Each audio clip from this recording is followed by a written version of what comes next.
vous savons nombreux à suivre le journal de la ville. Mesdames et messieurs, voici le sommaire. Pas question de retrait de la candidature de Denis Kadima au processus de désignation du président de la Commission électorale nationale indépendante, insistent les 6 confessions religieuses qui accusent la Senko et l'ECC d'exécuter le plan de la Mouka au cours d'une conférence de presse animée ce vendredi 20 août à Kinshasa. L'incendie dans le bureau de la régie des voies aériennes Barumbu RVA ce vendredi 20 août. Le fait est parti de l'intérieur du bâtiment pour se propager sur l'ensemble des locaux. Pas de pertes en vie humaine, mais les dégâts sont énormes. Les projets d'appui au réseau des femmes pour la recherche, la prévention et la gestion des conflits en République démocratique du Congo touchent à sa fin. Et ce vendredi 20 août, les CAFCO et l'UCOFEM étaient devant la presse pour donner les résultats de ces projets dans les provinces de l'Ituri, Nord Kivu, Sud Kivu et Tanganyika. C'est tout pour les sommaires. Mesdames et messieurs, encore une fois, bienvenue dans ce journal. Renforcer les effectifs et la formation en vue de professionnaliser la sécurité au sein de la police nationale congolaise, tel est l'objet de la visite d'inspection du vice-premier ministre, ministre de l'Intérieur, Sécurité, Décentralisation et Affaires coutumières, maître Daniel Aselo Okito-Wakoy, à l'académie de police à Kapol, en sigle, à Kimpoku, dans la commune de Maluku, ce jeudi 19 août 2021. Accompagné de son vice-ministre, du commandant adjoint de la police nationale congolaise en charge d'appui et gestion ainsi que des officiels, le patron de la sécurité nationale est allé palper du doigt l'état d'avancement des travaux de construction de cette académie. Il s'agit d'un projet conçu depuis 2014 par l'Union européenne pour le compte de la police nationale congolaise dans le cadre de la réforme de la PNC. Sur 19 bâtiments prévus, 5 seulement ont été réalisés. Il s'agit des bâtiments administratifs, le bâtiment d'enseignement, le bâtiment dortoir du type 1, le centre de santé et le corps de garde. Après avoir effectué la visite des bâtiments, le directeur chef de projet de la PNC a formulé quelques recommandations au vice-premier ministre, ministre de l'Intérieur, Sécurité, Décentralisation et Affaires coutumières, notamment l'équipement des bâtiments qui sont juste là vides, ajouter à cela un dortoir, construire clair de parables, une amphithéâtre pour ne citer que celle-là. Maître Daniel Aselo s'est par ailleurs félicité de l'avancement des travaux de construction de l'Académie de la police, laquelle académie abritera un important nombre de policiers pour une réforme adéquate.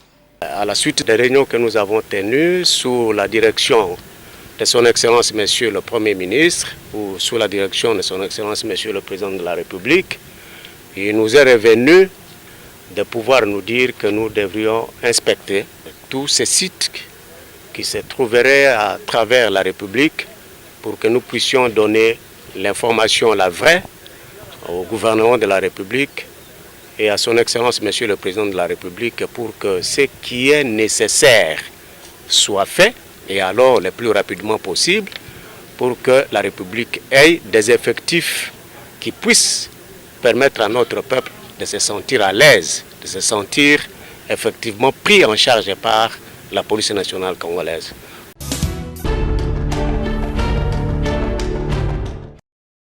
Le diplomate turc en République démocratique du Congo, Mehmet Munis Dirik, a effectué ce jeudi 19 août 2021 une visite de courtoisie auprès de Daniel Aselo Okito-Wakoy, vice-premier ministre, ministre de l'Intérieur, Décentralisation et Affaires coutumières.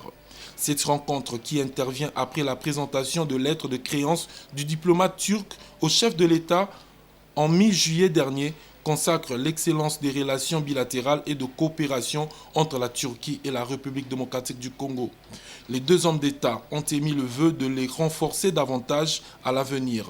L'hôte du vice-premier ministre s'est montré très satisfait de l'oreille attentive du patron de la territoriale congolaise au sortir de l'audience.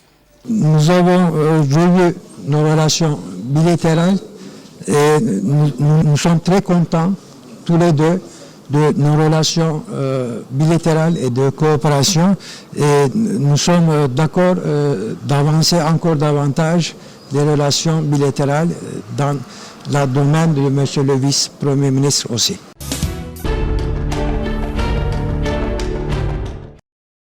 En séjour dans la capitale, dans le cadre du projet d'appui au réseau des femmes pour diriger la prévention des conflits en République démocratique du Congo, les femmes membres des CAFCO et des LUCOFEM sont en plaidoyer auprès des autorités compétentes pour la résolution pacifique des conflits dans leur province. C'est ainsi qu'elles ont rencontré le jeudi 19 août en fin de la journée la ministre d'État, ministre de la Justice et garde de Sceaux, Rose Mutombo Kiese. Au sortir de cette séance de travail, la chef de la délégation et chef de projet à Internews, Pascaline Faïda, a fait savoir que pour qu'il y ait cohésion pacifique, cohésion sociale au niveau de l'Est de la RDC, il faut que d'abord les groupes armés cessent, puisque les groupes armés sont liés, viennent des communautés différentes. Alors, il faut qu'on fasse le désarmement des groupes armés. Il faut qu'on travaille sur la justice équitable au niveau des zones. Et quand on va travailler sur la justice équitable, que ceux-là qui ont commis des erreurs soient punis. Pour une autre participante de Tanganyika, Albertine Ngoua. Je salue d'abord l'initiative entreprise par le projet, parce que le projet lui-même a rapproché les deux communautés, notamment la femme, qui était un peu mise en écart. Elle s'est impliquée en donnant certaines stratégies.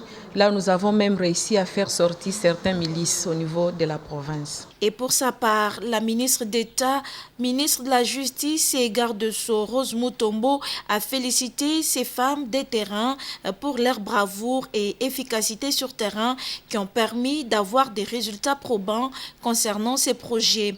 Elle a promis de s'impliquer dans le cadre de ces plaidoyers et d'associer ses collègues ministres de la Défense et de la Sécurité pour la restauration et la consolidation de la paix dans les différentes provinces concernées par le projet.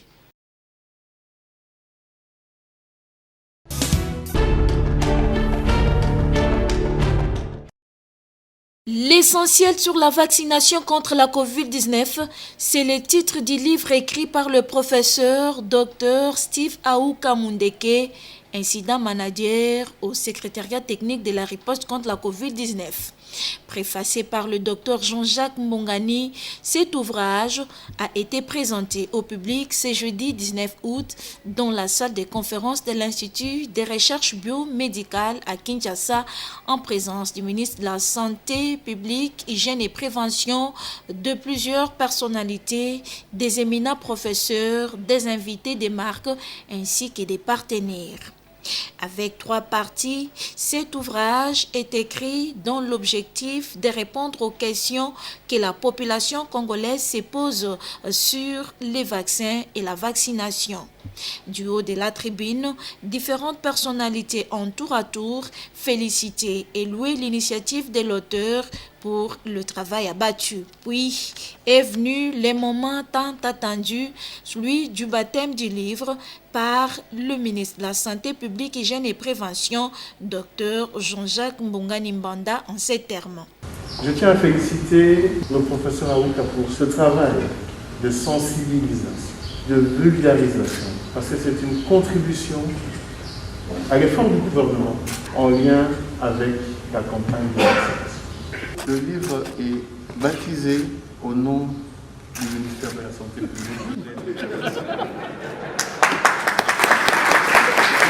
L'essentiel sur la vaccination contre la COVID-19 comporte 3 parties, explique son auteur, Dr Steve Aouka. La première partie donne des généralités sur la vaccination en général. C'est-à-dire, nous réexpliquons l'histoire de la vaccination, nous expliquons ce qu'est un vaccin, de quoi il est composé, les types de vaccins que nous trouvons. Nous spécifions aussi la manière dont on développe un vaccin, la manière dont on l'évalue, mais aussi nous rappelons les lecteurs sur les différents vaccins qui sont donnés ici en RDC. La deuxième partie, c'est celle qui concerne la COVID. Enfin, la dernière partie se focalise sur l'organisation en matière de la vaccination ici chez nous en RDC. À la population congolaise de s'approprier l'essentiel sur la vaccination contre la COVID-19 car il est écrit dans son intérêt.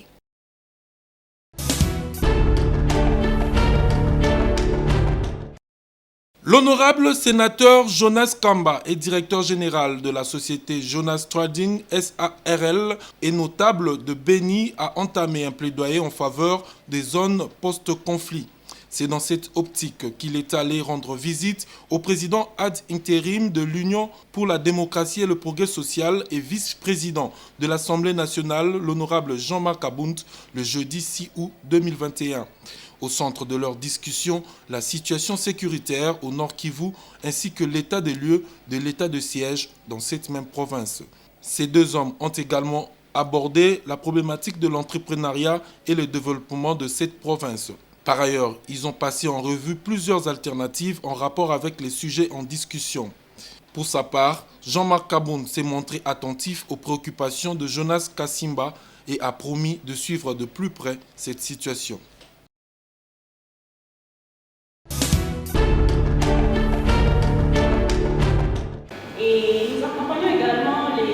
Après l'atelier national de plaidoyer de suivi des recommandations sur la situation de l'insécurité et de violence basée sur le genre à l'est de la République démocratique du Congo, Ituri, Nord Kivu, Sud Kivu et Tanganyika, le cadre permanent de concertation de la femme congolaise CAFCO en collaboration avec l'Union des femmes des médias ICOFEM en partenariat avec Internews était devant la presse ce vendredi 20 août au Sacré-Cœur de la Gombe pour rendre au public les résultats du projet d'appui au réseau des femmes pour la recherche, la prévention et la gestion des conflits en République démocratique du Congo, projet financé par DFID et qui touche à sa fin ce 31 août 2021.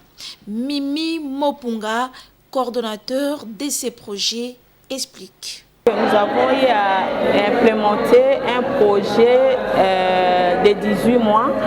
Le projet concernait les femmes dans la province de l'Ituri, du Nord, du Sud Kivu et du Tanganyika, là où il y a des conflits interethniques, mais il y a aussi de l'insécurité puisque les groupes armés et les armées étrangères sont vraiment très actifs.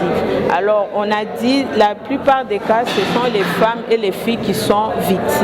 Et il faut les impliquer pour qu'il y ait la paix et surtout pour des conflits interethniques. Et nous avons créé des groupes d'alerte dans cette zone rouge pour qu'à chaque fois qu'il y ait un cas incident, qu'ils puissent nous rapporter. Et nous, à notre tour, nous sommes allés voir les différents décideurs afin de leur faire part de tout ce qui se passe dans ces provinces.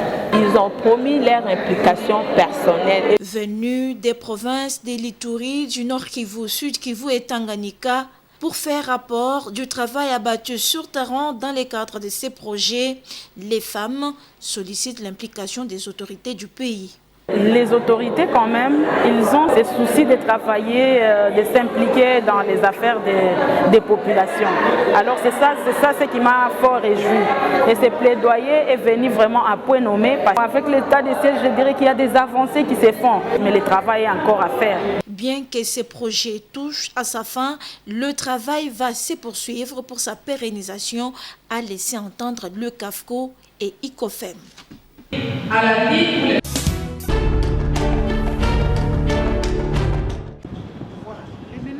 Trop, c'est trop, s'indigne l'Union nationale de la presse congolaise qui tape du poing sur la table au sujet d'assassinats et tueries à répétition auxquels sont victimes les professionnels des médias. À cet effet, l'UNPC annonce dans les jours qui suivent, et c'est là sur toute l'étendue du territoire national, 3 journées sans presse afin de faire entendre sa voix. Dans les tout prochains jours, nous allons organiser une série d'actions. D'abord un mémorandum pour réclamer la protection des journalistes qui exercent leur métier dans ces zones de tension. Nous allons également organiser 3 jours de blackout, journée sans presse, sur toute l'étendue du territoire national. Cela pour manifester notre consternation, notre indignation et notre désapprobation face à ces assassinats dont les professionnels des médias sont victimes. Par ailleurs, par la même occasion, l'organe régulateur des journalistes et médias congolais a fixé l'opinion sur la tenue et l'organisation des États généraux de la presse. Donc, les forums seront organisés d'ici peu, dans quelques semaines. Le calendrier vous sera communiqué. Il s'agit d'un forum pour réfléchir sur l'avenir du secteur de la presse en République démocratique du Congo. Nous-mêmes, en nous remettant en question, nous constatons qu'il y a des choses que nous devons absolument corriger au sein de la profession qui ne marchent pas. Donc, ces forums donnent à chacun de vous l'occasion d'apporter ses propositions. Et nous, au niveau de l'Union nationale de la presse du Congo, nous irons avec notre cahier de charges. Mais ce n'est pas un cahier de charges hermétiquement fermé, rédigé par les membres du comité exécutif ou du comité directeur de l'Union nationale de la presse du Congo. Toutes les propositions sont les bienvenues. C'est vrai que tous les journalistes ne vont pas participer à ces forums, mais vous avez des représentants, des délégués qui vont engager l'avenir, les discussions avec les autres parties pour voir qu'est-ce qu'il faut corriger pour la bonne marche de notre métier.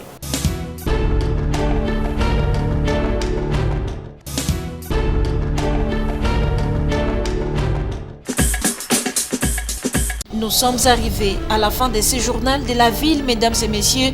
Merci pour votre oreille attentive. Le prochain rendez-vous est fixé pour ce samedi. Et d'ici là, portez-vous bien.